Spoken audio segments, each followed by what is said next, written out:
Bonjour les navigateurs et les navigatrices. Alors depuis que j'ai lancé cette chaîne YouTube, j'ai plein de gens qui me disent qu'ils adoreraient se lancer. Qu'ils adoreraient se lancer pour naviguer ou pour naviguer sans skipper, ou qu'ils adoreraient effectivement trouver une compagne, un compagnon qui navigue, tout ça.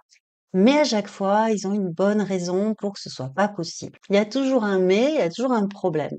Soit ils ont pas le bateau, soit ils osent pas, soit ils osent pas justement y aller sans le skipper. Et pourtant, ils ont vraiment envie de se lancer dans ce projet-là, de naviguer plus, de commencer à naviguer, d'essayer, de faire des trucs différents. Il faut quelque chose pour les aider. Alors je me suis dit, je vais lancer une série de vidéos sur ce thème. Dans la série de vidéos, on va reprendre toutes les situations que j'ai données en intro. Mais là, aujourd'hui, on va s'intéresser à ceux qui veulent apprendre à naviguer en autonomie, ceux qui veulent partir sans skipper. Si c'est votre cas, vous avez déjà appris à naviguer et vous, votre rêve, c'est de partir enfin en autonomie, de louer un bateau, peut-être d'acheter un bateau et de partir sans avoir l'assistance de quelqu'un qui vous dit quoi faire. Peut-être que vous en avez assez d'être l'éternel équipier et que vous aimeriez enfin être chef de bord. Peut-être que vous avez expérimenté la voile sur des week-ends ou des stages ou des petites croisières et vous avez un projet à plus long terme. Mais dans tous les cas, vous voulez partir naviguer tranquille sur votre voilier, être seul en autonomie et pouvoir naviguer comme vous l'entendez. Alors quand je dis seul, c'est pas tout seul en solitaire. Ça peut être en couple, en famille, avec des amis, mais en autonomie, en pleine responsabilité du bateau. Alors pour ça, il y a la méthode radicale, vous le savez, vous achetez un bateau, vous montez dessus, vous partez, ça y est, vous êtes en autonomie. Ça se fait, hein, il y en a plein qui l'ont fait, on peut apprendre comme ça, on peut se lancer. Il n'y a pas besoin de permis pour la navigation de plaisance, vous le savez, et c'est très bien comme ça. Il y en a qui le font, je sais pas si vous connaissez la chaîne YouTube de Raph Kramat. J'aime beaucoup, moi j'adore. Si vous connaissez pas, allez regarder. Le type, à un moment, il a voulu vivre sur un bateau. Il est allé acheter un petit bateau en Grèce. Il a appris à naviguer en une semaine, plus ou moins vite fait, avec l'ancien propriétaire, si j'ai bien compris. Et depuis, il navigue, il se débrouille. Franchement, il se débrouille super bien. Moi, je trouve ça génial. Alors, c'est un peu à la rude, c'est un peu risqué, mais ça fonctionne. Ça, c'est la méthode radicale. Bien sûr, il y a des méthodes plus progressives, plus en douceur pour passer d'équipier, équipière à chef de bord. Alors, comment faire? La méthode la plus évidente, c'est d'aller se former dans une école de voile, de faire un stage. Il y a des stages spécifiques chef de bord. Ça peut être à la journée, ça peut être un stage d'une semaine. Vous allez apprendre à gérer le bateau, à gérer l'équipage, donner les ordres, avoir la météo, à avoir la vue d'ensemble, en fait, de quand on est skipper responsable du bateau. C'est une bonne approche, c'est très rassurant. Et si j'ai un conseil à donner, moi, c'est de faire ces stages dans l'endroit où vous allez naviguer plus tard. Par exemple, j'ai des amis qui sont dans la rade de Marseille. Ils ont fait toute leur formation dans la rade de Marseille, ce qui fait que maintenant, quand ils naviguent avec leur propre bateau, là où ils sont, dans la rade, ils connaissent tout par cœur, ils connaissent tout le coin, c'est hyper confort. En particulier pour les premières sorties pour la météo, du coup, ils sont à l'aise et ça n'a jamais posé de problème de se lancer les premières fois. Il y a l'école de voile et il y a aussi la vraie vie, parce que peut-être justement, si vous voulez apprendre à être en autonomie, c'est pas pour refaire de l'école de voile. Et même si vous avez fait de l'école de voile, moi, ce que je vous conseille, c'est d'aller naviguer sur les bateaux des propriétaires, sur d'autres bateaux, d'autres propriétaires. Quand vous faites ça, vous allez voir comment ça se passe dans la vraie vie, parce qu'en fait, il n'y a pas qu'une façon de faire et on n'a pas toujours envie de faire comme à l'école. Donc, quand vous allez sur les bateaux des autres, vous pouvez voir d'autres façons de naviguer, voir des styles différents, plus ou moins tranquilles, plus ou moins sur la performance, et vous allez pouvoir, vous, voir ce qui vous plaît plus ou moins. Et puis, c'est toujours pareil, il y a l'école et il y a la vraie vie. Moi, j'ai vachement appris à aller voir sur d'autres bateaux. J'ai trouvé ça passionnant. Après, il y a un truc qui est bizarre, c'est-à-dire qu'il se peut que vous ayez toutes les compétences pour vous lancer, mais que vous ayez une forme de blocage psychologique, où vous vous sentiez pas complètement légitime pour le faire. Et c'est vrai que c'est une grosse responsabilité de partir avec un bateau et un équipage. Et comment dire, quand on est le capitaine, le skipper, on est vraiment responsable de tout ce qui se passe à bord. On est responsable de la vie des autres. On est responsable du bateau. Quand on devient chef de bord, il faut pas seulement apprendre à faire marcher le bateau, en fait. Il faut apprendre à gérer son équipage, les états d'âme de l'équipage. Il faut apprendre à préparer les navigations et supporter les aléas de la météo et faire ce qu'il faut pour que ça se passe bien. Il faut que tout le monde soit content, il faut avoir prévu l'avitaillement, il faut avoir prévu l'entretien, il faut avoir prévu pas mal de choses en fait. Cette partie-là, quand on est équipier ou équipière, on la voit pas forcément et on la devine ou on y participe peu à peu. Et on passe pas juste de passager à un équipier théorique et puis tout d'un coup chef de bord. Il y a des étapes et on s'engage de plus en plus dans la préparation. Mais il n'empêche qu'à un moment, la responsabilité va être juste sur vous. Et ça se prépare et c'est pas rien. Si ça vous tracasse et que là encore, sauter le pas, c'est difficile, moi, ce que je conseillerais, c'est d'autres étapes intermédiaires. Il y a plein de façons d'y aller plus progressivement. La première, c'est de louer un bateau avec un skipper, mais un skipper qui va vous aider, qui va vous accompagner. Un skipper à qui vous dites que vous êtes en train d'apprendre et que vous avez envie de partir en autonomie. Donc, prenez-le qui parle français ou qui parle anglais si vous parlez anglais. Ça va être important pour pouvoir communiquer. Et vraiment, soyez spécifique dans votre besoin parce que sur les flottilles de location, sur les flottes de location, pardon, il y a plein de skippers qui font vraiment de l'abattage l'été. Il y a, en particulier, moi j'ai vu en Grèce, il y a des skippers grecs qui sont sur des gros bateaux. Les gars, ils viennent, je sais pas quelle formation ils ont, mais je sais pas si c'est marine, marchande ou pêche ou quoi, mais ils sont pas tellement dans la pédagogie, dans l'accompagnement ou dans la navigation de plaisance. Eux, leur boulot, c'est transporter des gens sur un bateau et que tout se passe bien. Donc, ils sont pas dans une approche pédago pour vous accompagner. Faites gaffe quand vous réservez, donc, mais c'est une première façon, donc, de prendre un bateau avec un skipper qui va vous apprendre à faire, qui va vous donner petit à petit de l'autonomie pour que vous puissiez de plus en plus rassurer sur le fait de faire les choses avec lui, puis sans lui. Une étape aussi de progression, ça peut être de louer sans skipper pour la première fois et de louer dans une zone où vous avez déjà navigué. Une zone que vous connaissez, où vous êtes peut-être allé l'année précédente accompagné ou avec un skipper. Et là, vous connaissez les mouillages, vous connaissez un peu le coin, vous savez que la météo est plutôt tranquille dans ce coin-là, plutôt clémente dans la saison où vous y allez, et vous vous lancez sur un itinéraire que vous avez déjà fait, par exemple. Cette fois-ci, en autonomie. Une autre façon intéressante d'être en semi-autonomie, on va dire, c'est de louer dans une flottille. Alors, je sais pas si vous connaissez, ça c'est pas mal. Vous louez un bateau sans le skipper, mais vous êtes à plusieurs bateaux loués, par exemple. Et il y a un bateau amiral avec un skipper à bord qui s'occupe du trajet, des navigations, de la météo. Vous, votre boulot, c'est en toute autonomie de partir le matin du point où vous êtes et de rejoindre le reste de la flottille là où ça a été décidé. Ça fait que vous n'êtes pas tout seul, ça fait qu'il y a une assistance si jamais il y a un problème, et ça fait que vous êtes dégagé de la pression de la météo et de la préparation de la navigation. Pour moi, le côté négatif, c'est que ça vous enlève un peu tout le charme de justement être tout seul en autonomie puisque vous êtes obligé de suivre la flottille. Après, ça peut être sympa aussi parce que vous êtes moins isolé. C'est vrai que des fois, on est très isolé quand on est sur le bateau et qu'on fait de la navigation de plaisance. Ça a des bons et des mauvais côtés. Moi, cet été, je vais essayer ça parce qu'il y a des flottilles de location, il y a des flottilles de propriétaires.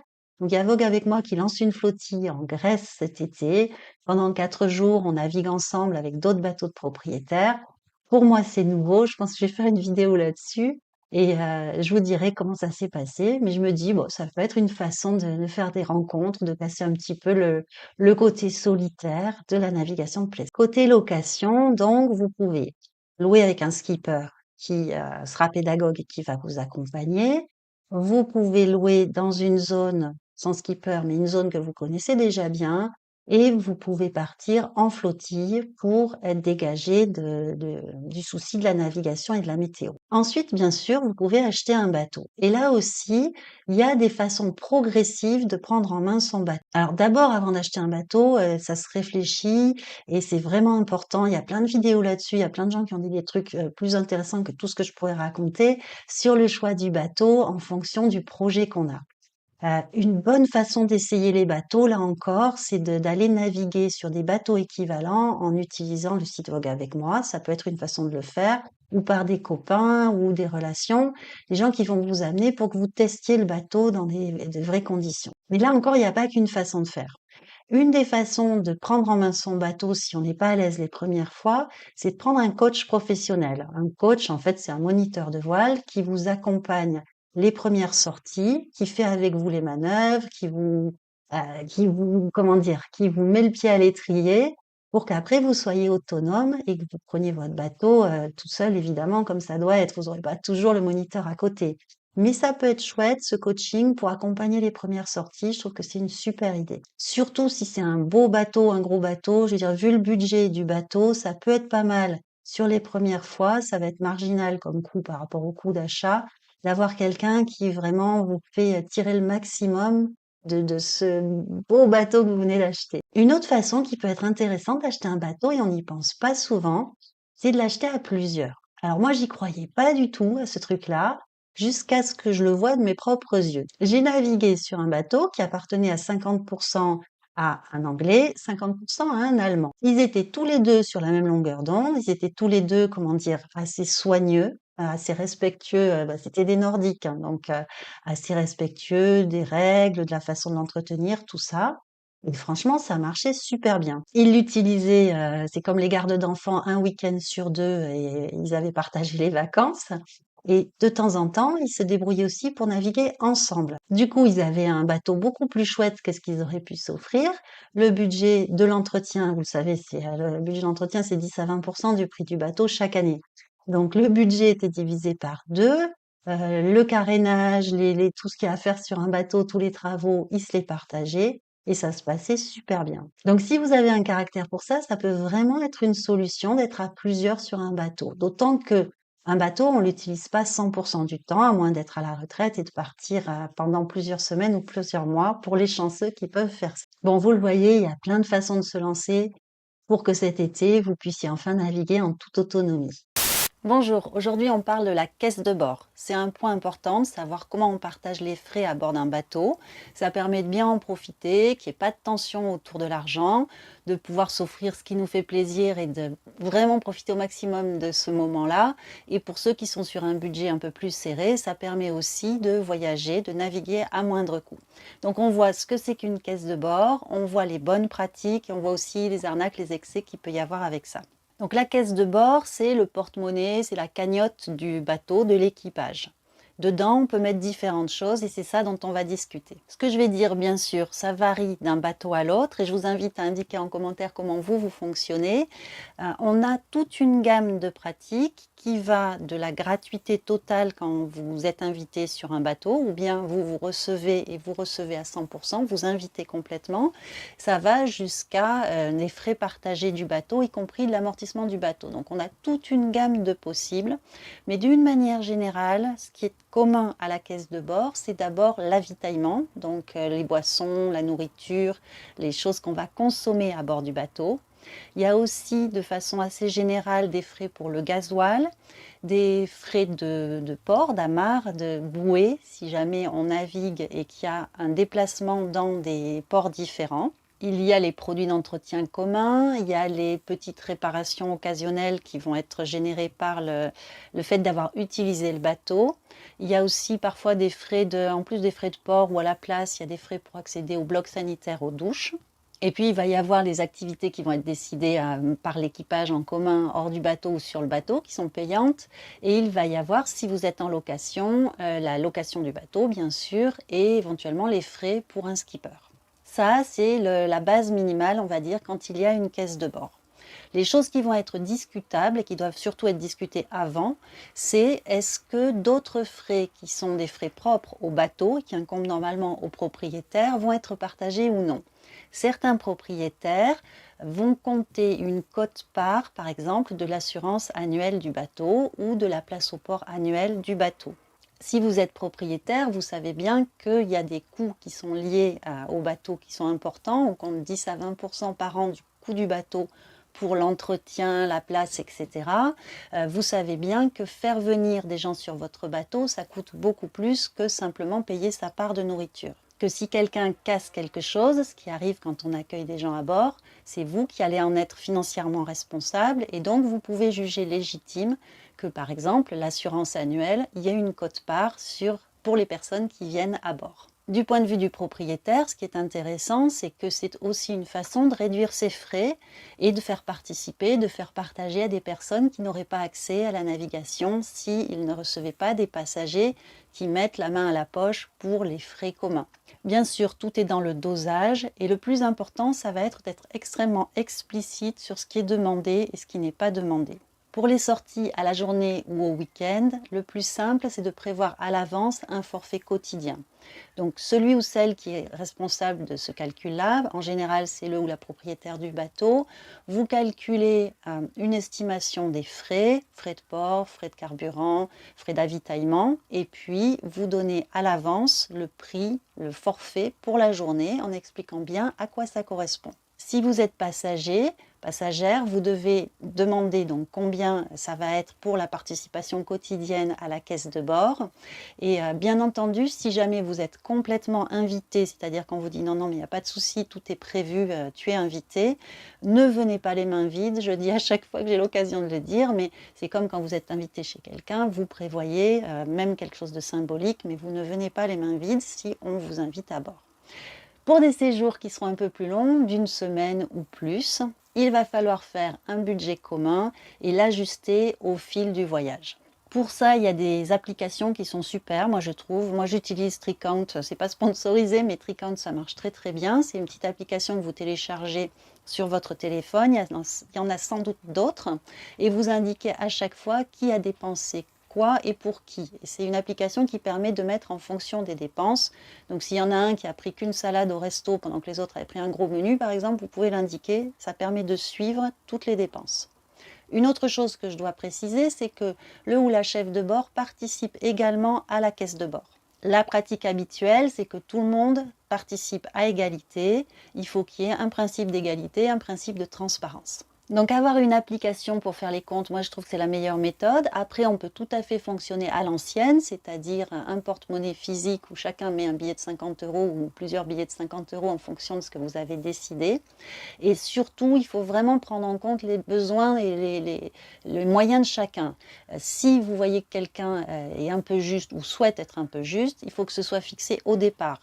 Et ceux qui souhaitent dépenser plus vont dépenser plus par ailleurs, mais il faut que cette discussion elle ait pu se faire avant.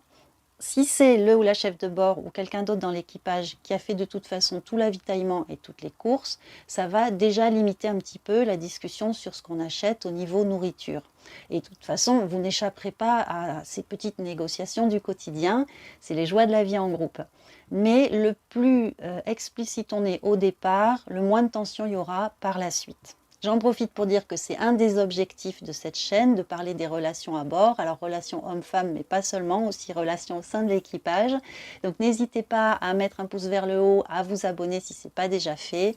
Et allez jeter un œil aussi sur mes vidéos gratuites si vous êtes intéressé. Je fais des formations par ailleurs pour accueillir et garder une femme à bord. Et puis une formation si vous êtes tout débutant. Ce ne sont pas des cours de navigation, moi je m'intéresse plutôt aux relations à bord et à bien préparer le voyage pour que vous en profitiez une fois que vous êtes sur place. Donc revenons à notre caisse de bord. Vous avez défini la façon dont la comptabilité va être tenue, la façon dont elle est abondée cette caisse, qui met quoi et quand. Vous avez peut-être, et moi je vous le conseille, défini un ou une responsable de la caisse de bord. Et au passage, je lui souhaite bon courage parce que c'est vraiment un poste qui n'est pas agréable de tenir les finances. Cette personne-là, il faudra de préférence qu'elle garde les justificatifs s'il y a une question ou une réclamation ou quelque chose qui pose question. Cette personne, elle va donc noter toutes les dépenses, elle va faire un point sur l'état de la caisse de bord et elle va éventuellement demander de réajuster, dire où on en est et dire attention, il va falloir réabonder ou on est large, on peut aller au resto ce soir. Donc concernant les bonnes pratiques, c'est avant tout la transparence qui compte. Il faut absolument communiquer avant les frais qu'il va y avoir. Ça, c'est la responsabilité de celui ou celle qui organise la croisière. Il faut avoir un outil, que ce soit papier, crayon ou application, qui permette de suivre bien au jour le jour les dépenses qui sont faites. Et puis, il faut aussi faire une évaluation régulière de ce qui reste et de ce qu'on peut dépenser. Comme toujours dans les choses qui se font en groupe, il vaut mieux avoir une certaine souplesse, il vaut mieux être ouvert au dialogue, il vaut mieux être prêt à discuter, et puis se souvenir que tout le monde n'a pas le même rapport à l'argent, et il faut être ouvert au dialogue. Mon conseil, ce serait de prévoir un peu trop au départ sur la caisse de bord parce que c'est toujours plus facile d'avoir prévu trop et d'ajuster tranquillement avec une marge plutôt que de demander de rallonger. C'est toujours plus désagréable de demander une rallonge et pour chacun de rajouter. Mon autre conseil aussi, c'est de dire que le moment de navigation, la croisière, c'est un super moment, c'est un moment luxueux et c'est peut-être pas le moment de chipoter sur quelques euros. Alors, je ne dis pas qu'il faut dépenser n'importe quoi, n'importe comment quand on est à bord, mais parfois il faut savoir remettre la dépense qu'on est en train de faire à l'échelle de ce qu'on a dépensé pour le bateau, pour l'entretien du bateau, ou bien pour le billet d'avion pour aller prendre la croisière ou pour la location.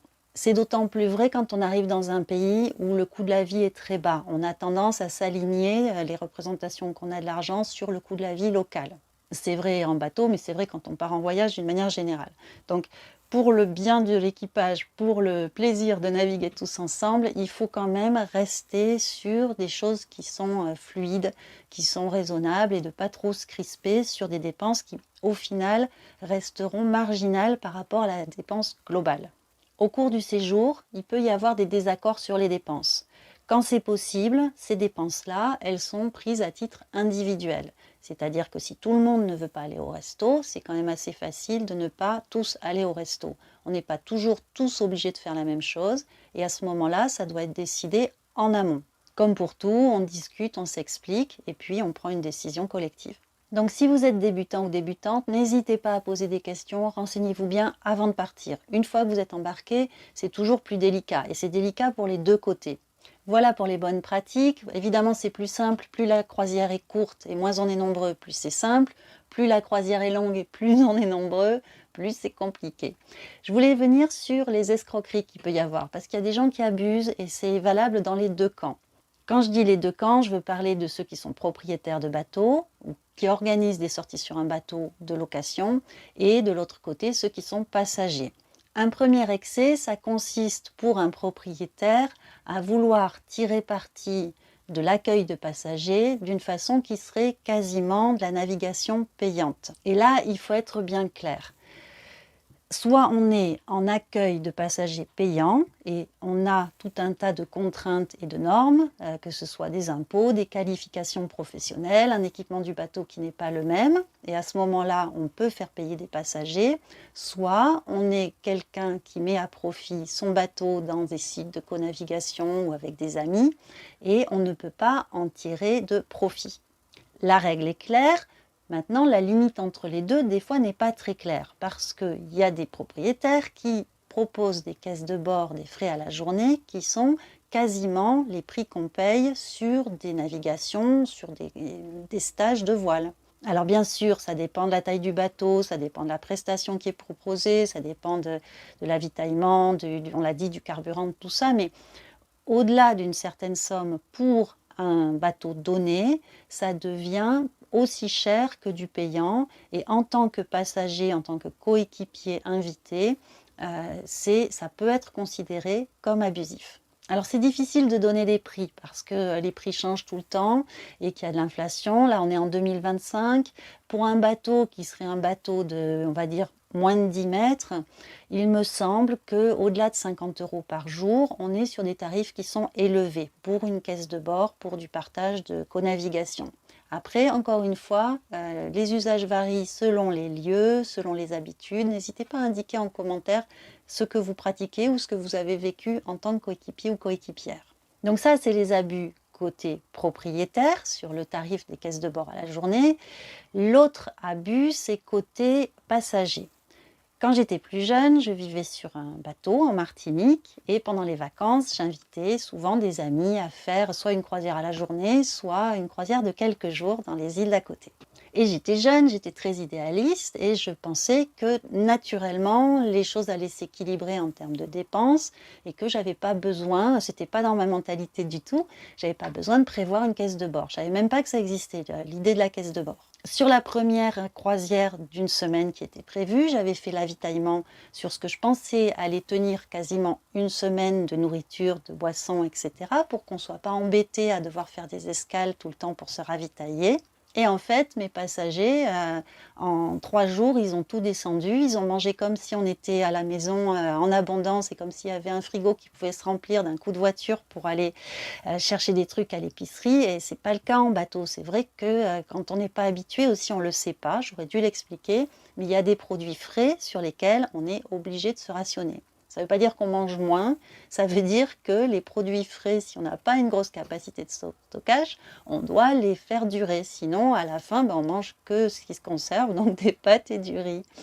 Bon, bref, à aucun moment mes invités n'ont pensé qu'ils étaient concernés par l'avitaillement, par aller chercher à manger ou par quoi que ce soit. Ils ont trouvé par contre que j'étais super sympa. La seule chose, c'est que moi, je les ai jamais réinvités. Donc, si vous voulez conserver vos amis et si vous voulez être réinvité sur un bateau, évidemment qu'il faut poser ces questions avant et évidemment que c'est normal de participer dans les 2 cas. C'est de la responsabilité des invités de demander ce qu'ils doivent apporter, quelle est la participation à la caisse de bord, et c'est de la responsabilité du chef de bord, de la personne qui organise, de planifier ça et d'expliquer correctement ce qu'on peut faire, ce qu'on ne peut pas faire, et les limitations de la navigation pour les choses du quotidien. La dernière chose que je vais aborder, c'est la question de la colocation de bateaux. Ça se fait de plus en plus, donc c'est une personne qui loue un bateau et qui va composer plus ou moins un équipage avec des gens qui participent aux frais, un partage des frais. Alors là-dessus, il y a 2 aspects. Il y a l'aspect financier et il y a l'aspect sécurité. Pour l'aspect sécurité, je vous renvoie à ma vidéo comment bien choisir son capitaine parce que cette personne qui organise, il faut se souvenir qu'elle n'a besoin d'aucune qualification professionnelle, d'aucun permis pour louer un bateau à voile. Il n'y a pas besoin de permis pour la voile et que donc vous pouvez embarquer potentiellement avec quelqu'un qui n'y connaît rien. Donc je rigole, mais c'est pas très rigolo. Et ça fait pas rigoler non plus les propriétaires de bateaux qui se retrouvent dans des mouillages, parfois avec des bateaux de location qui sont pas toujours très habiles dans leur déplacement. Donc dans ce cas où il y aurait une colocation, c'est la même règle qui s'applique, transparence et partage équitable des frais. Donc celui qui organise paye de la même manière que les autres. S'il y a location d'un skipper, enfin location, si un skipper est recruté, les frais du skipper sont partagés également, les frais du bateau sont partagés également et tous les justificatifs doivent être fournis à l'ensemble des membres de l'équipage. Voilà, j'espère avoir fait le tour de la question sur la caisse de bord. N'hésitez pas à indiquer en commentaire quels usages vous avez connus, les choses que j'ai pu oublier. Et je vous dis à bientôt sur une autre vidéo. Est-ce que c'est une bonne idée d'acheter un bateau plutôt que de le louer? Alors perso, moi j'ai eu 2 bateaux et je regrette absolument pas. Mais quand j'ai vendu le deuxième, je me suis dit, stop, plus jamais, ras-le-bol des pannes, ras-le-bol des soucis, ras-le-bol de devoir tout le temps surveiller, être inquiète. Et maintenant, finalement, si j'avais à choisir, qu'est-ce que je ferais? Est-ce que je chercherais à acheter un bateau? Est-ce que je chercherais à le louer? C'est une discussion que j'ai eue il y a pas longtemps et je voulais la partager ici et voir ce que vous, d'ailleurs, vous en dites aussi. N'hésitez pas, comme toujours, à continuer la discussion dans les commentaires. Bon, pour le contexte, c'était à Mayotte, il y a 20 ans. En termes d'infrastructure, il n'y avait pas grand-chose. Pour trouver la moindre pièce détachée, c'était très compliqué. Et la saison cyclonique à Mayotte, c'est compliqué. En plus, à cette époque-là, j'avais 2 petites filles qui savaient pas encore nager. Bref, c'était des conditions assez extrêmes. En plus, le bateau qui était chouette, c'était un Endurance 35, un ferrociment. C'était quelqu'un qui l'avait construit dans son jardin et ce bateau avait fait le tour du monde, était arrivé à Mayotte. C'était un super bateau, mais il avait son âge. Il n'avait pas été construit avec des matériaux qui étaient très très résistants et il n'avait pas été super bien entretenu. Donc en fait, on passait une grande partie de nos week-ends à réparer, à essayer de trouver des pièces. C'était sans fin. Mais quand même, on s'est régalé. On a navigué dans le lagon tous les week-ends avec les filles petites, c'était magique. Le lagon de Mayotte, si vous avez l'occasion d'y aller, parce qu'on dépeint toujours Mayotte comme un endroit catastrophique, mais c'est une beauté incroyable cette île. Et si vous mettez un masque et un tuba, la barrière corallienne, enfin le corail qu'il y a au fond, c'est splendide. C'est splendide et comme il y a beaucoup de marnage, quand la marée est plutôt basse, vous avez le nez sur les coraux. On a navigué tous les week-ends dans le lagon. On a pu en profiter pour inviter des amis. On a fait des tas de choses avec d'autres gens qui avaient des bateaux. On est parti à Madagascar, à Nosy Be, au Mitsio, des endroits fabuleux. C'est pas si simple. Donc, à la fois, c'est fabuleux. À la fois, moi, j'en pouvais plus. Pour le contexte aussi, on ne vivait pas à bord. Et ça rend les choses beaucoup plus compliquées. Tous les week-ends, il faut amener les affaires, ramener les affaires. On n'est pas à bord pour le surveiller aussi, le bateau, quand il y a un petit coup de vent. Et également, je travaillais, donc c'est pas le rythme non plus des vacances. Et quand on vit pas à bord, l'entretien du bateau, plus le travail, plus les soucis, ça peut faire trop. Et maintenant, finalement, si j'avais à choisir, si j'avais pas la chance de pouvoir profiter de ce bateau sur lequel je suis, qu'est-ce que je ferais? Est-ce que je chercherais à acheter un bateau? Est-ce que je chercherais à le louer? Ce que je vous propose, c'est qu'on voit les avantages de la location, les avantages d'être propriétaire, et qu'après on voit finalement en fonction des situations ce qui peut être le mieux pour les uns, pour les autres. Avant que je commence, comme d'habitude, un petit pouce vers le haut, abonnez-vous si ce n'est pas déjà le cas, rejoignez la communauté si vous avez envie de passer à l'action et de vous mettre à naviguer ou si vous avez un projet plus précis. Et sur supervoilier.fr, j'ai une offre de formation d'accompagnement individuel premium si ça vous intéresse également. Donc les avantages de la location, il y en a plein. Je sais que je vais avoir des commentaires qui me disent oui, la location, ceci, cela, parce qu'il y a une sorte de haine entre les bateaux de location, les bateaux de propriétaires.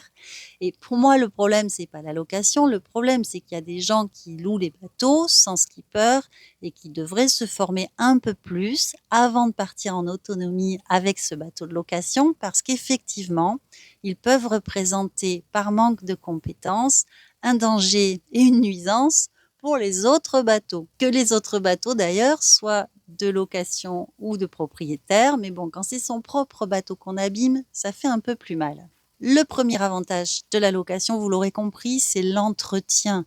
Il y a des gens qui s'occupent de l'entretien. Vous n'avez pas à vous en occuper du tout. J'ai un copain qui disait, moi maintenant je loue parce que j'en ai marre de démonter la pompe des toilettes. Là, je sais qu'au bout d'une semaine de location, les toilettes vont forcément être bouchées, mais ce ne sera pas mon problème. Un autre avantage de la location, c'est qu'on a plus de choix. Alors, on a du choix sur la destination, on peut aller dans plein d'endroits. On a du choix sur le type de bateau qu'on va choisir. On a du choix sur le type d'expérience. On peut louer un pogo avec des amis et aller se faire plaisir sur quelque chose de sportif une semaine à un moment. Et on peut louer un catamaran tranquille en Grèce, au soleil, en famille, une autre semaine. Le projet est complètement différent. Et du coup, le bateau, le lieu sera adapté. Avec un bateau de propriétaire, on ne peut pas faire ça. On a toujours le même bateau et les compromis qu'on a faits en choisissant un bateau sur le confort ou au contraire sur les performances, ça va, on va les suivre, elles vont nous suivre où qu'on aille et quoi qu'on fasse. Et quand on dit qu'on a le choix du lieu, du coup, on a le choix de la saison aussi, parce que naviguer en hiver en Méditerranée, par exemple, c'est pas très rigolo. En tout cas, c'est une forme d'expérience particulière. C'est pas toujours navigable. Quand vous louez, vous pouvez louer au bon endroit par rapport à la saison. Vous pouvez louer une semaine aux Antilles en hiver, vous pouvez louer une semaine en Méditerranée l'été. Du coup, paradoxalement, vous pouvez peut-être plus naviguer que si vous étiez propriétaire. La location, ça peut permettre aussi d'essayer différents bateaux avant d'en acheter un. Et en particulier, ça peut permettre d'essayer celui qu'on a envie d'acheter. C'est un gros investissement, un bateau, c'est quand même un risque.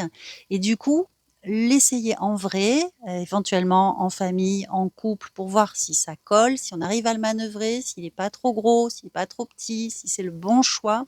Moi, je trouve que c'est vraiment quelque chose qu'on peut faire. Et puisqu'on parle de famille et par extension des amis, louer un bateau, ça peut être aussi une façon de partir à plusieurs sans se chamailler et sans mettre toute la pression sur celui qui est propriétaire du bateau. Quand vous amenez des amis sur votre propre bateau, vous êtes celui qui fait le papa ou la maman pendant toute la durée du séjour. Vous allez être celui ou celle qui rappelle les consignes de sécurité, qui dit mais pas ça là, fais pas ci là, non là tu peux pas faire ça.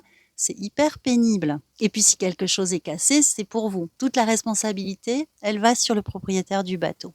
Alors que si vous louez un bateau, C'est pas le bateau d'aucun des passagers. C'est un bateau qui a été loué ensemble, avec une caution qui est collective. Peut-être aussi c'est un bateau qui est plus facile d'entretien, il y a moins de complexité, il y a moins d'électronique, il y a moins de choses fragiles. Il est fait pour accueillir plein de gens, y compris des gens qui n'ont pas l'habitude de naviguer. La location pour un groupe d'amis ou une famille nombreuse, ça peut être une très bonne solution pour pas se fâcher à la sortie. Et encore mieux si vous avez pris un ou une skipper qui va prendre en charge les responsabilités du mauvais temps et du reste. Ce sera pas votre faute à vous, ce sera pas votre bateau, tranquille. On peut passer aux avantages d'être propriétaire. Alors, vous remarquerez que pour l'instant, j'ai pas dit il y en a un qui est plus cher, il y en a un qui est moins cher, parce qu'alors ça, vraiment, ça se discute. Quand on voit que le coût d'entretien d'un bateau, c'est 10 à 20% du prix d'achat, il faut voir combien de semaines on doit naviguer, ça se calcule, pour amortir un achat de bateau par rapport à une location de bateau. On y reviendra sur le cas par cas et sur la situation de chacun et chacune, mais on va vraiment laisser l'argument financier de côté parce que être propriétaire d'un bateau sur un argument financier, en disant que c'est plus rentable de louer, je pense que c'est une erreur. Mais avoir son propre bateau, c'est quand même génial. Je pense qu'avant tout, il y a quelque chose d'affectif, il y a un lien à son bateau, on est propriétaire du bateau, on se le bichonne, on en prend soin, on s'y attache et c'est presque pas rationnel en fait d'acheter un bateau. C'est un achat pour se faire plaisir, c'est un choix de vie, c'est une philosophie de vie, c'est beaucoup plus qu'un simple objet qu'on possède. Quand on est propriétaire du bateau, il est toujours disponible. On peut y aller les week-ends, on peut y aller dès qu'on a un peu de vacances, on peut y aller quand on veut. On peut simplement aller faire un rond dans l'eau juste pour le plaisir et rentrer. On peut aller y passer un week-end en novembre quand on ne peut pas naviguer, inviter des amis, discuter avec les gens du ponton, bricoler un peu. C'est une activité en soi, c'est un plaisir en soi. Ce qui est chouette aussi, c'est quand on a des longues périodes de disponibilité, par exemple parce qu'on est à la retraite ou parce qu'on peut télétravailler, et qu'à ce moment-là, on peut partir sur une longue période. C'est quelque chose qui serait vraiment trop coûteux avec un bateau de location, c'est tout à fait faisable avec son bateau. Et puis avec son propre bateau, on ne doit rien à personne. On part, on est libre, on n'a pas à rendre le truc, on n'a pas à compter les fourchettes, on n'a pas à rendre de compte. On fait ce qu'on a à faire comme on veut, quand on veut. En plus, on connaît son bateau. Donc, on est plus à l'aise pour le naviguer, on est plus à l'aise pour savoir ce qu'on peut lui demander ou pas lui demander. C'est très rassurant de connaître son bateau et d'être habitué à naviguer sur un bateau. On se sent chez soi, on y a ses petites affaires, ses habitudes. C'est un morceau de soi-même, un morceau de la maison qu'on emporte un peu partout. Enfin, le dernier argument que je vois en faveur de l'achat d'un bateau aussi, c'est que souvent un bateau de propriétaire est mieux équipé parce qu'on y met ce qu'on a envie d'y mettre, parce qu'on investit pour qu'il ait tout ce qu'il faut. Là où pour un bateau de location, c'est pas possible parce que ça coûterait plus cher, ça risquerait de se casser. En tant que propriétaire, on investit et on met ce qu'on a envie d'avoir exactement comme équipement et souvent, on est plus équipé, mieux équipé. Prenons quelques exemples. Si vous êtes quelqu'un qui a 3 semaines de vacances par an, que vous avez envie de faire du sport sur ce bateau et pas juste d'aller plan-plan d'un coin à un autre, mais que votre femme et vos enfants sont pas du tout d'accord, à ce moment-là, ça peut être beaucoup plus sympa de louer et de louer en fonction du projet. Déjà, pour 3 semaines de vacances, c'est absolument pas rentable d'être propriétaire ou alors vous pouvez éventuellement mettre votre propre bateau en location pour les autres pour le rentabiliser. Mais là, finalement, de mon point de vue, on aura le pire des deux mondes. Un bateau qui n'est plus chez vous, qui prend des risques quand vous n'y êtes pas, et pour un coût de revient qui, à mon avis, est discutable. A contrario, si vous êtes un digital nomade, si vous êtes en télétravail, si vous êtes retraité et que vous avez beaucoup de temps à passer sur le bateau, un achat, ça peut se discuter. Un achat ou, comme je l'ai vu pratiquer, un achat à plusieurs. La première fois que j'ai entendu ça, la copropriété d'un bateau à 2, 3 ou 4 personnes, pour moi, c'était de la science-fiction. Pour moi, là encore, c'était le pire des deux mondes. Je me suis dit, mais comment ils font pour pas s'engueuler? Comment ça se passe quand il y en a un qui abîme quelque chose? Et en fait, je suis allée naviguer sur un bateau qui avait 2 propriétaires. Alors, il se trouve que c'était 2 Allemands. Je ne sais pas si c'est le hasard qui fait que ça fonctionnait bien, mais ces 2 personnes avaient acheté à 50 le bateau. Ils s'étaient répartis le calendrier. Ils avaient une semaine commune de navigation, plus quelques week-ends ensemble aussi sur le bateau où ils faisaient le point. Et ça se passait super bien parce qu'en fait, la moitié du temps, c'est largement suffisant pour en profiter. Et ils avaient un bateau 2 fois plus chouette que ce qu'ils auraient eu tout seuls. Pour les travaux, pour le carénage, pour tous les ennuis qui vont avec, c'est pareil. Être 2 plutôt que 1, c'est beaucoup mieux. Donc je trouve que ça peut être une chouette idée, effectivement, de partager un bateau avec quelqu'un qui a les mêmes valeurs que vous, quelqu'un qui a le même niveau de maniaquerie. 2 maniaques ensemble, ça va bien. 2 pas du tout maniaques, ça va bien, mais un maniaque, un pas maniaque, ça va pas marcher à mon avis.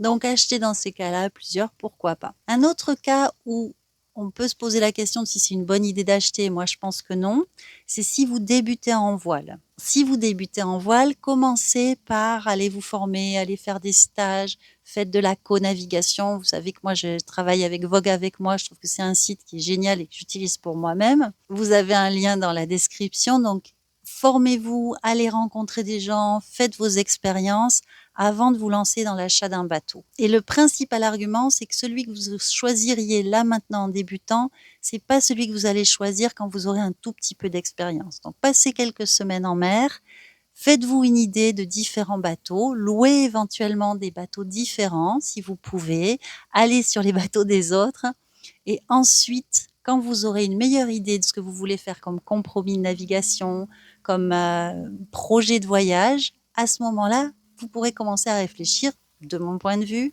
à acheter. Avant, c'est absurde, c'est trop précoce. Maintenant, je dis ça, mais en fait, je suis en train de penser que je connais des tas de gens qui ont découvert la voile, acheté un bateau dans la foulée et qui se sont régalés.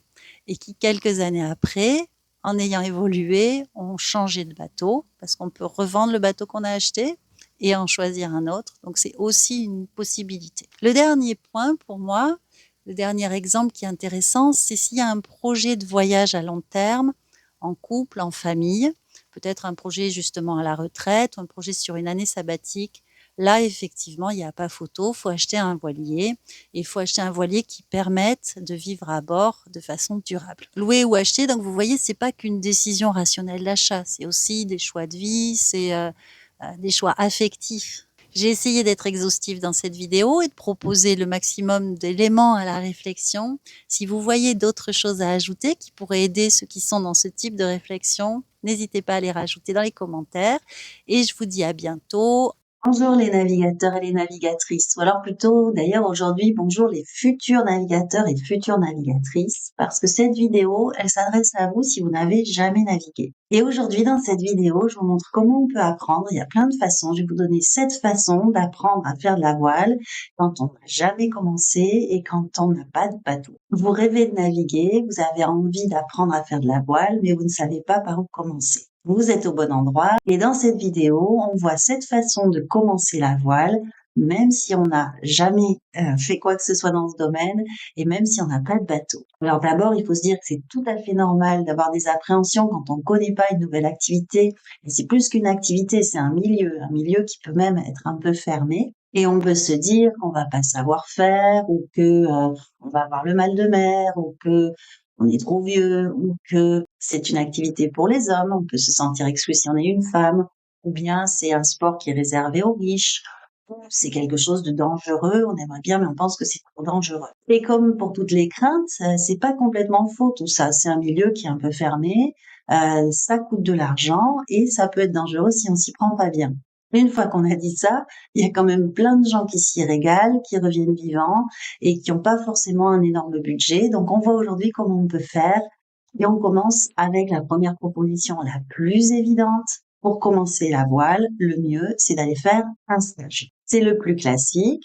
vous vous inscrivez dans une école de voile ou bien vous vous inscrivez sur un stage à la semaine ou bien tous les week-ends. Là, comme dans n'importe quelle activité, vous avez des moniteurs qui sont formés, qui vous apprennent les bases, qui vous apprennent à naviguer pas à pas. Et franchement, c'est très accessible, que ce soit techniquement, physiquement ou financièrement. Il y en a pour tous les goûts et pour toutes les façons d'aborder le sport. Dans les structures qui sont très connues, vous avez les Glénans, vous avez l'UCPA, sur Vogue avec moi, il y a des stages aussi. Il y a vraiment un choix énorme et peut-être que vous avez la chance d'habiter pas trop loin de la mer, vous allez pouvoir aussi trouver quelque chose dans la ville à côté de chez vous. Certaines personnes conseillent de commencer sur de la voile légère, comme des hobbycats, des petits bateaux réactifs. Vous savez, ces bateaux qui sont pas habitables, c'est juste pour aller faire un tour sur un plan d'eau ou en mer. Le bon côté, c'est que on apprend vraiment les sensations. Et si on veut faire de la régate plus tard, ça peut être bien d'avoir déjà, comment dire, une sensation fine des réactions du bateau. Mais si vous voulez pas faire de la régate plus tard, ça sert à rien. C'est pas utile de passer par cette étape. C'est comme si vous appreniez à faire de la planche à voile ou du kite. Certes, ça va vous donner une notion du vent, de la mer, ok, mais ça va pas vous apprendre à naviguer sur un bateau habitable. Donc un stage en école de voile, c'est le plus simple, le plus évident.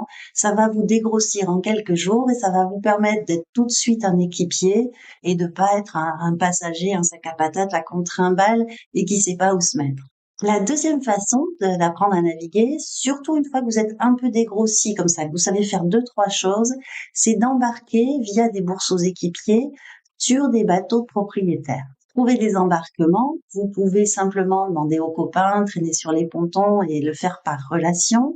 Vous pouvez trouver des groupes Facebook sur lesquels il y a des propositions d'embarquement et trouver comme ça à l'amiable. Vous pouvez vous inscrire sur des bourses aux équipiers. Moi, vous le savez, je travaille avec le site Vogue avec moi parce que dessus, vous trouvez tout ce que vous voulez. Il y a plein d'offres et en plus, c'est sécurisé. C'est un site très efficace si on veut naviguer et dans l'atelier que je mets en place, qui ouvre le 19 mai, le lancement c'est le 15 mai, ouverture le 19 mai, je vous montre comment on fait un profil efficace pour trouver ce qu'on cherche. Des équipiers, des équipières, embarquements. On voit tout ça ensemble et on le fait pas à pas. Ce qu'il y a de bien aussi quand on navigue sur les bateaux de propriétaires, c'est qu'on apprend à naviguer en vrai. Donc, il y a ce qu'on a appris à l'école de voile. Et puis, on voit comment c'est transposé dans la vraie vie en fonction du bateau qu'on a. Tous les bateaux sont pas pareils. Et en fonction du style de navigation du propriétaire, du capitaine. Plus ou moins tranquille, plus ou moins performance. Et justement, si vous aimez la performance, une troisième façon d'apprendre à naviguer, ou de monter en compétence sur votre façon de naviguer, c'est de participer à des régates. Vous pouvez vous inscrire à un club de voile, vous pouvez participer régulièrement à des régates au sein d'équipages constitués, mais vous pouvez aussi participer de façon ponctuelle pour dépanner parce qu'il va manquer quelqu'un et que vous êtes là au bon moment pour remplacer cette personne. Alors, c'est bien d'être compétent pour participer à une régate, vous me direz, mais c'est pas absolument indispensable. On peut vous prendre en embarquement, soit parce que simplement il manque quelqu'un, il faut absolument quelqu'un, soit parce que vous êtes costaud et que vous allez mouliner sur le winch de façon efficace, soit parce que vous êtes une femme et que c'est une régate où il y a un quota homme-femme, soit parce que vous êtes super sympa. Bref, il y a plein de façons d'être embarqué sur une régate, même si on n'est pas un équipier hyper compétent. Alors, perso, moi, la régate, c'est pas trop mon truc, je suis plutôt plan-plan, mais c'est quelque chose qui est très formateur. C'est sûr qu'on apprend à faire vite, à faire bien, et que ça accélère l'apprentissage que vous faites de la voile. Le bon côté aussi, c'est que ça coûte pas trop cher et que vous créez un groupe d'amis, une communauté, ça crée du lien. Ça, c'est vraiment sympa. Mais bon, c'est sportif et tout le monde n'aime pas ça, ou en tout cas, il y a des gens qui sont attirés par la voile pour le côté course, performance, je sais pas, l'envie de tirer des bords. Et puis il y a des gens qui sont plutôt attirés par le côté croisière, le côté mode de vie. Pour ceux qui ont envie plutôt d'un mode de vie en harmonie avec la nature, on voyage, on se déplace au gré du vent, pour ces personnes-là, pour vous, à ce moment-là, louer avec un skipper, ça peut être une très bonne option. Franchement, c'est peut-être l'option la plus coûteuse parce que ça coûte cher de louer un bateau, encore plus avec le skipper. Mais du coup, vous pouvez embarquer toute votre petite famille, ou votre compagnon, votre compagne, et ça peut être aussi le moment que tout le monde apprenne ensemble et que tout le monde voit si c'est un projet viable de continuer à naviguer ensemble et que tout le monde y prenne goût en même temps. Ça peut être aussi une façon d'apprendre avec un groupe d'amis qui est déjà constitué plutôt qu'avec un groupe d'inconnus avec qui on va devoir partager une semaine, par exemple, à bord sur un espace qui est très régulier. Il y a beaucoup de promiscuité sur un bateau, sur un voilier. Donc, si on n'aime pas trop partager son espace avec des inconnus, l'allocation avec skipper, avec un groupe que vous connaissez déjà, ça peut être une bonne solution. Alors, ce que je veux dire quand même, et je l'ai déjà dit dans une autre vidéo, c'est que quand vous prenez une location avec skipper dans l'intention d'apprendre à naviguer, il faut absolument que vous l'ayez discuté avant avec le loueur. Parce que les skippers sur les bateaux ne sont pas toujours des moniteurs de voile.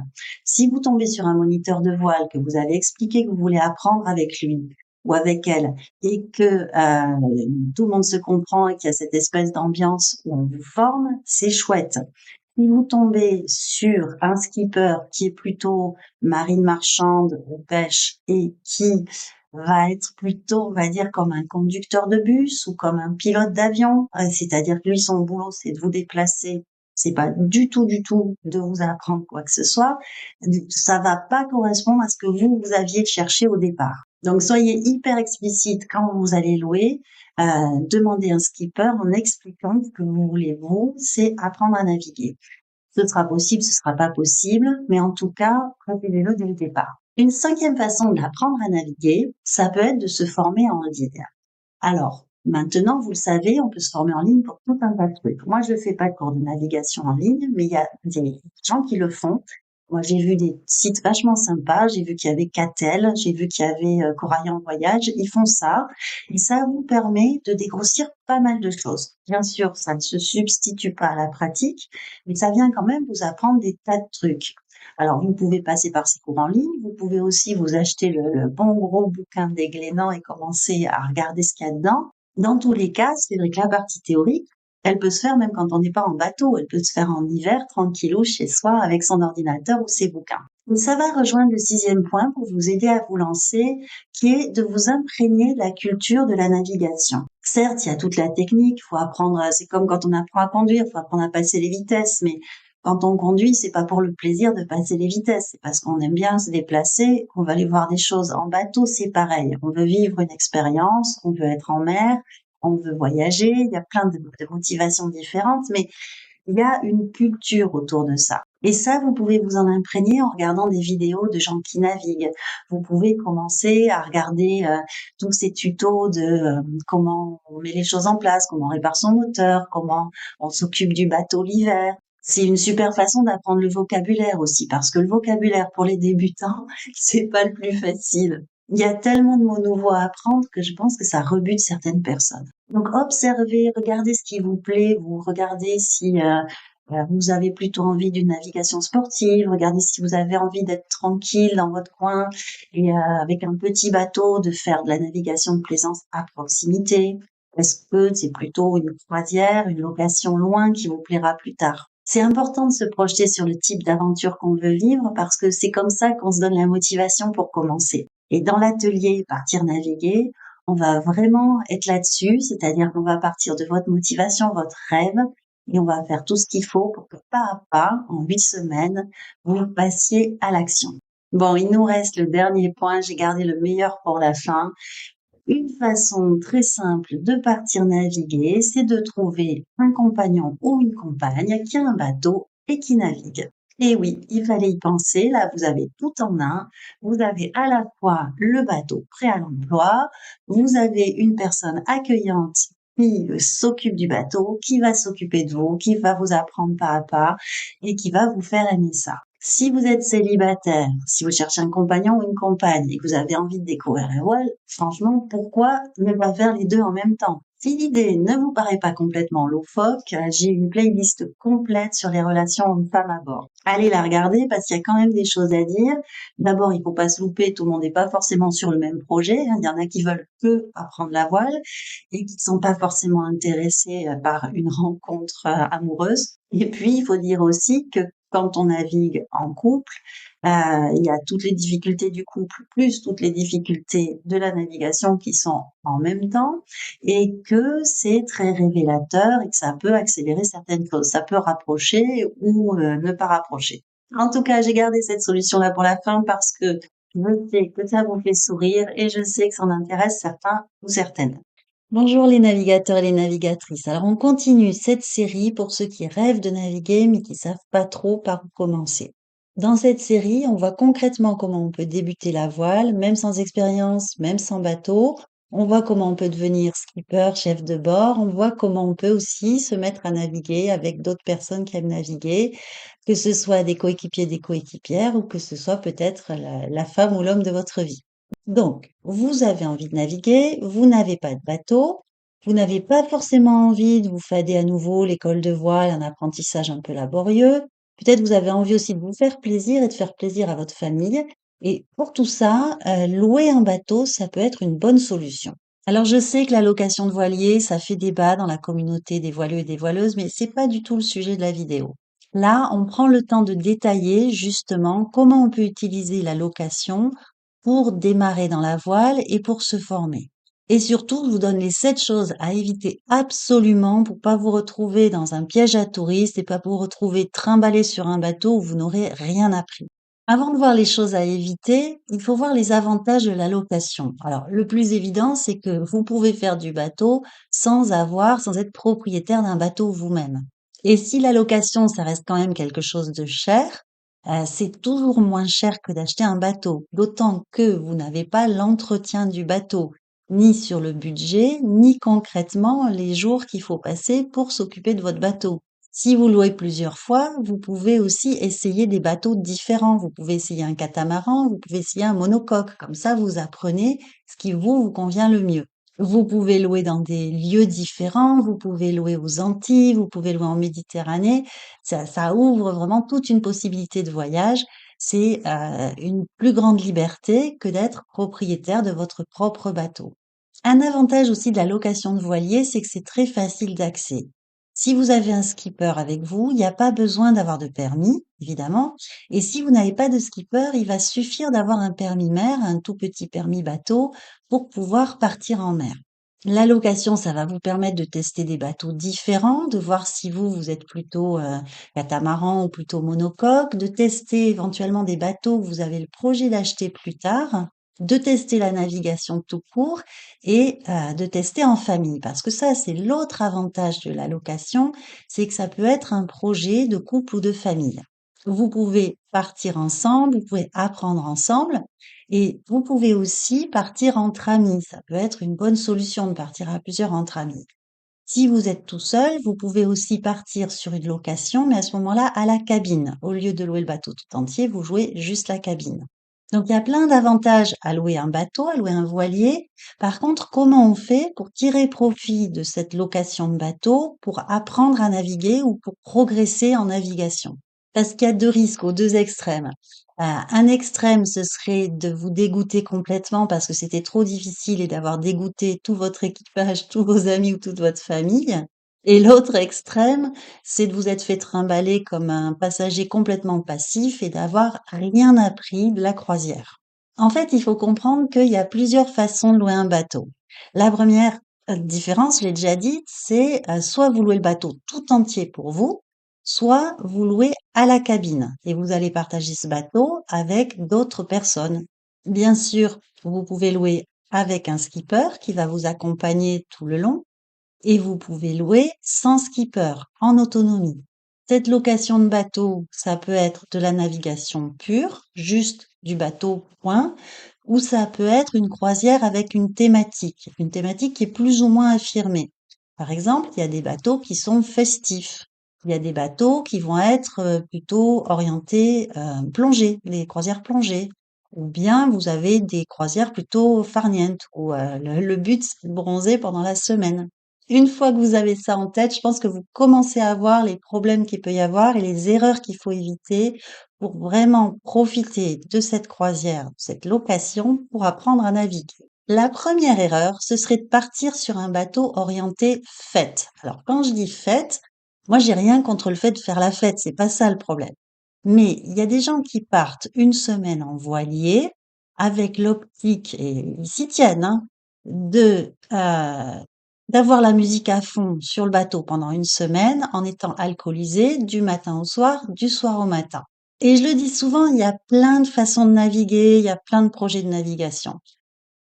Faut être tolérant, chacun fait comme il veut. Sauf que, en général, là, on est moins tolérant avec ce type de bateau parce qu'il casse les oreilles à tout le monde et quand on peut pas dormir de la nuit ou qu'ils sont dangereux parce qu'ils sont alcoolisés et qu'ils savent pas s'occuper du bateau, là, le seuil de tolérance, il est vite atteint quand même. Mais bon, là non plus, c'est pas le sujet de la discussion.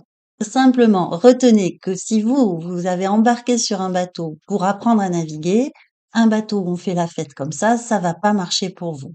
La deuxième erreur, qui peut être catastrophique, c'est de partir sans skipper alors qu'on n'a pas le niveau pour être en autonomie. Alors c'est tentant parce que c'est un peu le but ultime quand même de partir en autonomie. J'ai fait une vidéo là-dessus il y a pas longtemps.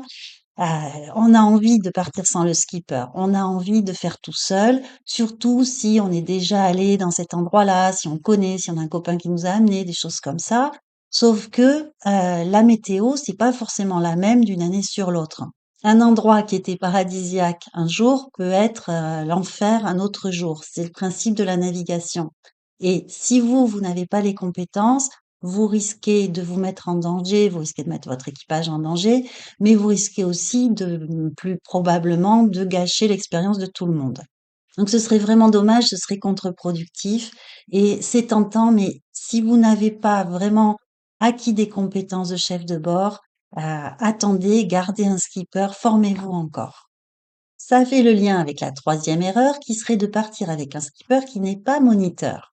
Parce que certains skippers leur boulot, c'est simplement de vous transporter en toute sécurité tout le long de la croisière, de garantir la sécurité du bateau et la vôtre, mais pas du tout de vous former. Si vous voulez un skipper qui vous forme, il faut que ce soit un moniteur de voile, il faut que ce soit quelqu'un qui a envie qu'il ou elle soit formé et que ce soit prévu dès le départ. C'est comme quand vous prenez l'avion, en fait. Le pilote, il va vous amener à destination, mais il va pas forcément vous faire un cours d'aéronautique, ou en tout cas, il va pas le faire à tous les passagers. On passe ensuite au point 4, à éviter absolument, et c'est un peu différent. L'erreur à ne pas faire, c'est de mal choisir sa destination. En fait, la destination, ça va vraiment dépendre du projet que vous avez. Si votre projet, vous partez en famille, par exemple, vous partez en couple et votre projet, c'est de convaincre votre compagne ou votre compagnon que la navigation, le bateau, c'est génial, vous avez intérêt à plutôt choisir une destination qui va lui plaire. Choisissez plutôt un endroit qui sera chaud, agréable, paradisiaque, avec des bonnes conditions météo. Si la personne avec qui vous partez est déjà convaincue que la voile c'est super, à ce moment-là, ça peut être plus intéressant de partir sur une destination où vous avez envie de naviguer tous les deux, ou peut-être même où vous envisagez de naviguer plus tard. Une destination où vous allez acquérir des compétences nouvelles. Par exemple, ma fille aînée, elle est partie, elle avait toujours navigué en Méditerranée.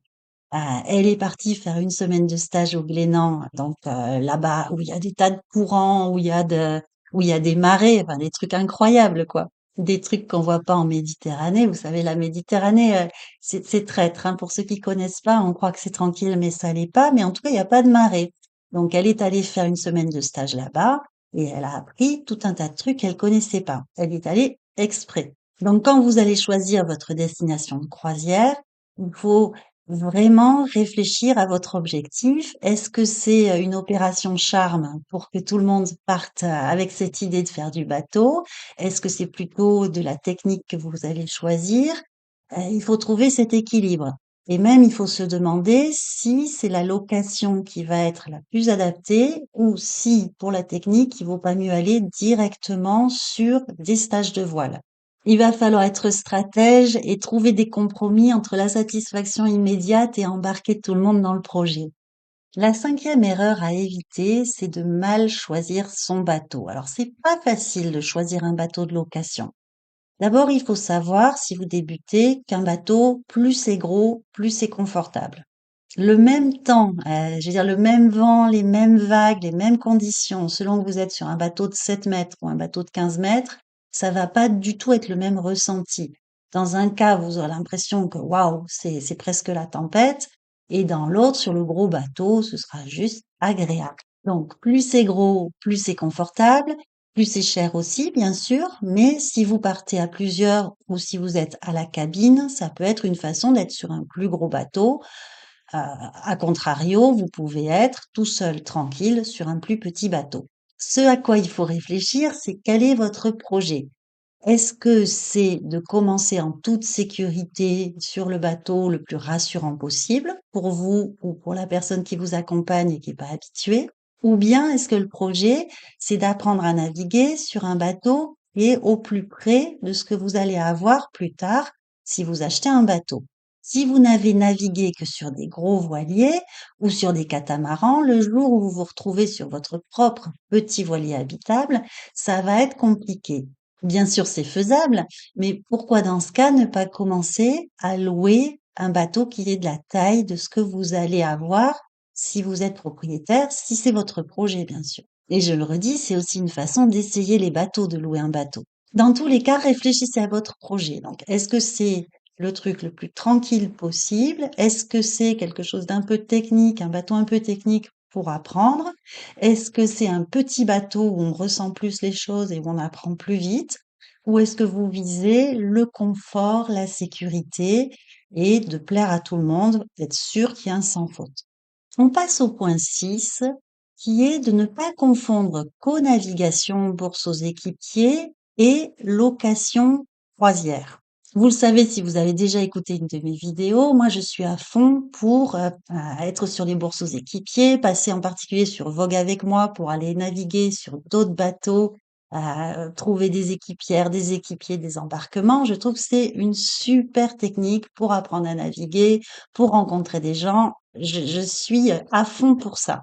Là où je mets un petit bémol, c'est que il faudrait pas vous dire, parce que ce serait une très mauvaise idée, que comme la location de bateau c'est assez cher, vous pouvez substituer à la location de bateau un séjour sur un bateau de propriétaire.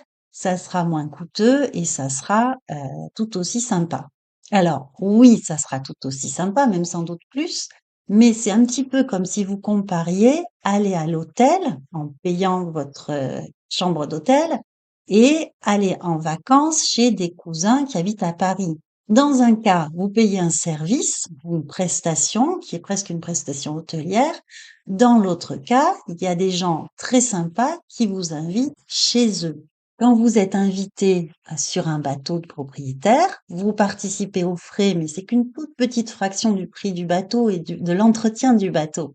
Mais vous participez aussi à la navigation, vous participez au rangement, vous participez au nettoyage, vous faites attention d'être quelqu'un d'agréable parce que on vous fait l'honneur, le plaisir de vous recevoir à bord. Alors que quand vous louez, vous avez payé pour une prestation, avec ou sans skipper, et on est sur des relations purement commerciales. Donc, utiliser la co-navigation, c'est une super façon de naviguer, mais vraiment, ça n'a rien à voir avec une location de bateau, et ça, il faut insister dessus parce que ça fera que des embrouilles si vous partez avec l'idée que c'est juste pour économiser.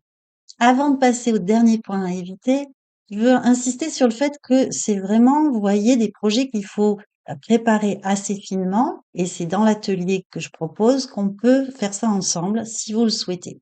Sinon, vous pouvez toujours continuer à regarder mes vidéos, c'est toujours avec plaisir que je les fais. Dernier point, et sans doute le plus important, c'est de bien choisir les gens avec qui vous allez partir sur ce bateau. Mal choisir ses coéquipiers, c'est la pire erreur que vous puissiez faire. Et sur un bateau, déjà c'est petit, c'est un petit espace. Les sources de tension sont nombreuses, donc il faut faire attention quand on embarque avec d'autres personnes à être vraiment bien sur la même longueur d'onde. Bien sûr, c'est chouette de partir à plusieurs. Bien sûr aussi, ça réduit le coût de la location, de bien remplir le bateau. Ça peut être chouette aussi quand il y a des enfants parce qu'ils s'amusent ensemble. Mais encore une fois, attention. Ce serait vraiment dommage de vous fâcher avec votre beau-frère ou de perdre vos amis. Dans ces cas-là, ça peut être bien quand on part à plusieurs, puisque le coût est partagé, qu'il y ait un skipper. Le skipper va prendre la responsabilité pour tout le monde des décisions qui peuvent générer des tensions. S'il y a des problèmes, ce sera de sa faute et ce sera moins source de conflit. Ça vaut aussi, ça pour les familles recomposées. Moi, je conseille vraiment, je ferai encore une vidéo là-dessus parce que c'est un sujet à part entière. Si vous partez en famille recomposée, prendre un skipper sur la location, ça peut être une excellente idée. Donc, vous l'avez compris, partir sur une location, ça peut être une bonne façon de découvrir la voile, de vous former et en même temps de vous faire plaisir en vacances, surtout si vous partez à plusieurs. Il y a quelques précautions à prendre et un projet qui doit être bien travaillé, discuter tous ensemble. Mais franchement, moi, je vous le conseille et c'est tellement chouette de partir en croisière. Si vous avez la possibilité de le faire, faites-le au moins une fois dans votre vie. D'ailleurs, mettez-moi en commentaire les destinations où vous êtes allés qui vous ont plu pour inspirer ceux qui cherchent des endroits pour partir, louer un bateau et se lancer enfin. Allez, je vous dis à bientôt dans une prochaine vidéo sur l'atelier ou en mer. Ciao! Bonjour à toutes et tous. Alors cette vidéo, elle s'adresse à ceux qui, comme moi, ont envie ou ont eu envie à un moment donné de vivre sur un bateau. J'ai eu la chance de pouvoir faire ça quand j'ai commencé à travailler. J'ai pu partir sur mon propre voilier tout en travaillant. C'était une super expérience et c'est peut-être quelque chose que vous avez envie de faire. Peut-être que vous partez à la retraite et vous avez envie de vivre sur votre voilier au moins une partie de l'année. Peut-être que vous avez la chance de pouvoir télétravailler, vous êtes digital nomade, vous êtes travailleur à distance et vous vous dites que plutôt que de croupir derrière votre ordinateur de bureau et de regarder des vidéos de gens qui naviguent, vous pourriez vous-même naviguer et travailler depuis le bateau. Avec Starlink, c'est des choses qui sont devenues possibles n'importe où. Ou même, peut-être vous avez un projet d'année sabbatique et vous vous dites que c'est le moment de faire un break et d'aller faire le tour du monde pendant un an et de voir un peu comment ça se passe ailleurs. Je trouve que ce sont des super idées. Si vous pouvez, allez-y, lancez-vous. Et je vous donne 5 pièges à éviter avant de partir pour que ça se passe bien. Avant que je vous parle de cette préparation et des 5 pièges à éviter, pensez à mettre un pouce vers le haut, à vous abonner si c'est pas déjà fait, à rejoindre la communauté avec le bouton rejoindre si vous avez envie de passer à l'action avec moi et d'être dans un groupe qui prépare son projet de voile. Il y a aussi une possibilité de travailler en individuel sur le site supervoilier.fr et je continue ma vidéo. Le premier piège, c'est celui du confort et de sous-estimer l'importance du confort au quotidien quand on est dans la durée. Le confort à bord d'un bateau, j'en ai parlé dans d'autres vidéos, ça va de la caravane à celui d'une tiny house de luxe. Donc d'une maisonnette qui serait super bien aménagée. Quand on est sur un bateau, on est soumis aux éléments, on est beaucoup à l'extérieur. Donc on est soumis à la chaleur quand on est dans un endroit chaud, à l'extrême chaleur. Et on est soumis au froid et à l'humidité quand on est dans un climat qui est plus tempéré. Ce qui est supportable, voire agréable sur des courtes durées, parce qu'en fait on aime bien se mettre un peu à l'épreuve, on aime bien manquer un peu de confort pendant des vacances qui sont un peu aventurières. Et j'insiste pour ceux qui travaillent, c'est qu'on a besoin de ne pas perdre trop de temps sur le bateau non plus, puisqu'on a besoin du temps pour travailler. Ça suppose éventuellement d'être à quai plus souvent, ou en tout cas d'avoir une bonne annexe pour facilement aller à quai. Ça suppose de ne pas être envahi par les problèmes techniques. Et quand on dit les problèmes techniques, il y a ceux qui sont liés à l'entretien du bateau, donc avoir un bateau en bon état où on passe pas trop de temps à bricoler, et les problèmes qui sont inhérents à la navigation à voile, c'est-à-dire aller faire ses pleins d'eau, de gasoil et de nourriture. Tout ce qui se fait habituellement, facilement à côté de chez vous avec la voiture et le supermarché, tout prend une dimension un peu plus complexe. Ces éléments-là, ça rentre dans le confort.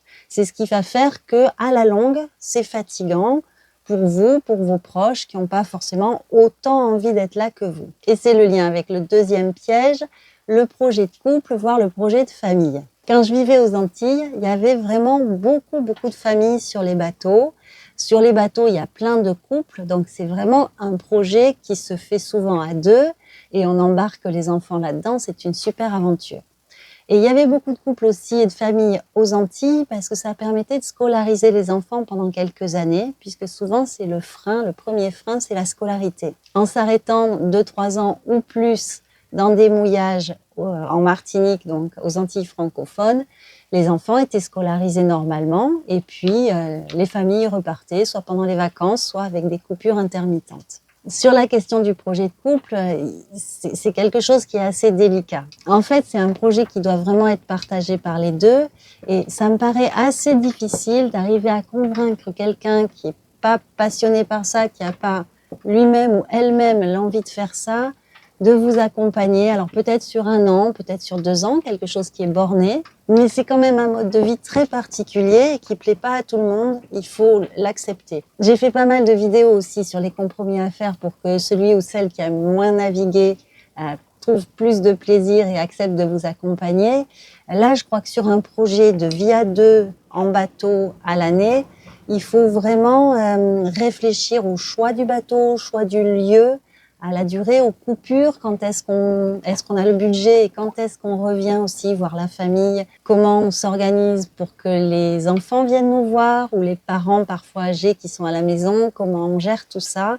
C'est vraiment des discussions qu'il faut avoir avant de partir. Donc on a dit le confort à pas sous-estimer, le projet de couple, éventuellement de famille, à bien préparer avant, ça c'est 2 gros pièges. Le 3e piège, c'est le côté financier, le budget. Mais là, moi, je serais plus modérée. Ça va dépendre de comment vous vous organisez. Parce que si, par exemple, mettons qu'on parte sur 1 année, si pendant cette année, vous n'avez pas de logement à payer ou que vous avez mis votre propre logement en location saisonnière ou en location ordinaire, si vous avez réussi à avoir d'autres sources de revenus pour compenser, finalement, vivre à bord, ça va pas vous coûter plus cher, voire ça va vous coûter moins cher que d'avoir votre bateau sur lequel vous ne vivez pas. Il va y avoir un peu plus d'usure puisque vous allez vous en servir tous les jours, toute l'année, ou en tout cas toute la période où vous y êtes, mais c'est compensé par le fait, à mon avis, que quand on est sur le bateau, on consomme beaucoup moins, on achète beaucoup moins de choses, on a moins besoin, on n'est pas baigné dans la société de consommation en permanence, on a des loisirs simples, on a une vie simple, et du coup, ça compense en partie ce que représente d'être sur le bateau. Malgré ça, le budget bateau, faut l'avoir bien préparé, c'est-à-dire qu'il faut avoir acheté le bateau, évidemment, et qu'ensuite, il faut prévoir 20%, 10% par an pour l'entretien. Et il faut prévoir aussi une caisse de sécurité pour s'il y a quelque chose qui casse et qui soit vraiment coûteux. Si, en plein dans votre projet, il y a des voiles qui se déchirent ou il y a le moteur qui tombe définitivement en panne, vous allez devoir sortir plusieurs milliers d'euros d'un coup et il faudra les avoir anticipés. D'ailleurs, mon point de vue là-dessus, c'est que quand on achète un bateau, on devrait acheter légèrement inférieur en taille à ce qu'on peut s'offrir. Prendre légèrement plus petit que le budget initial plutôt que légèrement au-dessus parce que ça va permettre d'être à l'aise ensuite pour l'entretien, de pouvoir aller chercher ce qui est de bonne qualité, ce qu'il y a de mieux, parce qu'on n'est pas trop juste et tout le temps au taquet. Avoir un bateau légèrement en dessous de son budget, à mon avis, c'est un des secrets du bonheur. Le 4e point, c'est de ne pas avoir bien préparé son projet de voyage, ses destinations, son parcours, l'itinéraire qu'on a prévu de faire. Est-ce que l'idée, c'est de vivre à bord au port, là où vous êtes, là où vous avez peut-être votre famille, vos amis, votre boulot, et d'aller dès que possible faire un rond dans l'eau, pêcher, aller voir les criques à côté? C'est un projet. À l'inverse, vous avez peut-être prévu de partir faire le tour du monde. Dans tous les cas, il faut que ce soit clair déjà avec votre partenaire et il faut que ce soit clair pour vous aussi parce que ça va pas être le même type d'équipement, ça va pas être la même préparation et puis il y aurait rien de plus triste que d'avoir prévu un tour du monde et de finalement rester au port parce que la préparation était insuffisante. Des fois, c'est la préparation qui est insuffisante ou alors c'est le projet qui est trop ambitieux. On se dit, waouh, je vais partir faire une transat. On n'est pas vraiment prêt et du coup, on n'y va pas. Alors qu'on se serait dit, je vais faire un tour de Méditerranée, ce serait déjà chouette. Alors, je prends toujours l'exemple de la Méditerranée parce que c'est ce que je connais, mais j'imagine qu'ailleurs, c'est la même chose. Préparer son projet de voyage, son itinéraire, ça se fait à mon avis plusieurs mois en avance. Ça se réfléchit, ça se mûrit.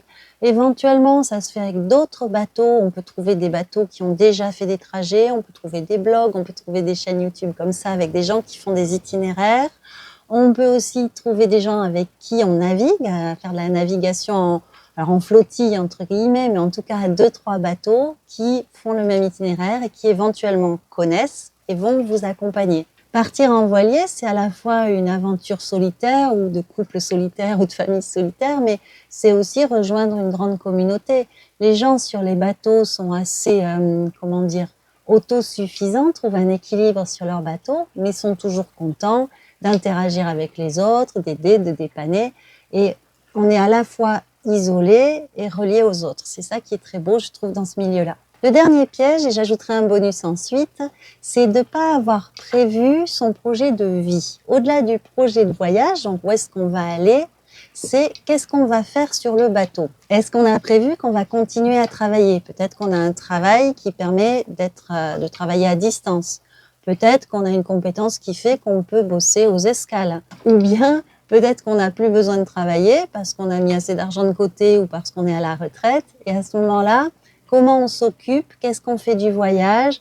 Quel sens on donne au voyage? Parce que passer 4-5 semaines sur un voilier à ne rien faire, contempler les vagues, c'est super agréable, ça déconnecte, mais peut-être que pour certains d'entre nous, au bout d'un moment, on a besoin de faire autre chose. Alors, on peut toujours monter une chaîne YouTube, on peut lire, on peut écrire, on peut faire des tas de choses, on peut pêcher. Mais c'est une question qu'il faut se poser avant de partir. Je pars pour longtemps. Si je travaille, j'aurai largement de quoi m'occuper. Mais si je ne travaille pas, de quoi je vais faire mes journées? Qu'est-ce qui va faire le fil de mes journées? Est-ce que j'ai une activité, une passion, une occupation qui va donner du sens à ce voyage, à tout ce temps libre, à tout ce temps dégagé? En complément de ces 5 pièges qu'il faut éviter, et peut-être vous en aurez d'autres en tête, je pense que c'est important de prévoir dès le départ, dès la préparation du projet, un plan B et une sortie de ce plan de navigation. Peut-être que vous naviguerez sur ce bateau jusqu'au dernier jour de votre vie, mais peut-être qu'à un moment, vous serez obligé de rentrer, par exemple, parce que vous aurez des contraintes, mettons, familiales. Ou bien, vous aurez fait le tour de ce que vous aviez à en tirer et vous aurez envie de passer à un autre chapitre de votre vie. Ou vous serez obligé de retourner bosser, moi, j'en sais rien. Mais je crois que c'est vraiment important pour que ce soit pas un échec, pour que ce soit pas un problème, pour que ça fasse partie du projet, de se dire que on entre dans cette vie à bord en se disant qu'on peut facilement en ressortir et que c'est prévu. Par exemple, on a fait attention à acheter un bateau qui se revende assez facilement. On l'entretient correctement comme si on devait le vendre demain. On n'a pas forcément abandonné son logement, on l'a mis plutôt en location courte durée que vendu en partant. En tout cas, on a prévu dès le départ que le jour où on aurait envie de revenir sur la terre ferme, ce soit facile et ce soit pas un problème. Ça se met en place naturellement comme des étapes de la vie. Et il me semble que c'est le point important parce que on s'engage plus facilement dans un projet, surtout un projet de changement de vie important, quand on sait que c'est un choix réversible et qu'on n'a pas brûlé tous ses vaisseaux. Vous l'aurez compris, si vous vous posez la question, moi je vous invite à vraiment vous lancer, à regarder ça, vivre à bord. Moi j'ai fait ça quelques années, j'ai adoré. J'ai même plus adoré qu'avoir un bateau en complément du logement qu'on avait. C'était beaucoup plus compliqué d'avoir les deux. Quand on vit à bord, on a toute sa vie dans le même espace et tout est simple. L'entretien du bateau, c'est comme l'entretien de la maison ou de l'appartement. Il n'y a pas de souci, ça fait partie de la vie quotidienne. Et il y a tellement d'avantages à vivre à bord que ça compense l'énergie supplémentaire que ça demande de vivre sur un bateau. N'hésitez pas à me mettre en commentaire, vous, quels sont vos projets, ce que vous avez fait, si vous avez vécu à bord et est-ce que vous en avez retiré, ce que vous diriez à des gens qui ont envie de le faire. Moi, c'est un projet que j'ai en partie. C'est pas forcément celui de mon compagnon. Donc là, encore une fois, tout est affaire de compromis. Mais si j'avais l'occasion, je pense que je repartirais dès demain. J'espère que ce sujet vous aura intéressé, que ça vous aura donné envie d'aller naviguer. Et je vous dis à bientôt en formation, en vidéo, dans la communauté ou bien sur l'eau. Ciao!